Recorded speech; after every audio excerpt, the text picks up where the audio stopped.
How do you adjust the print settings? First, I click on the print adjustment icon. This option adjusts the grayscale intensity for printing, that is, the print grayscale.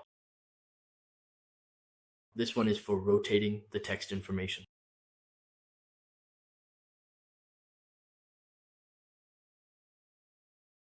This one is for offsetting the text information.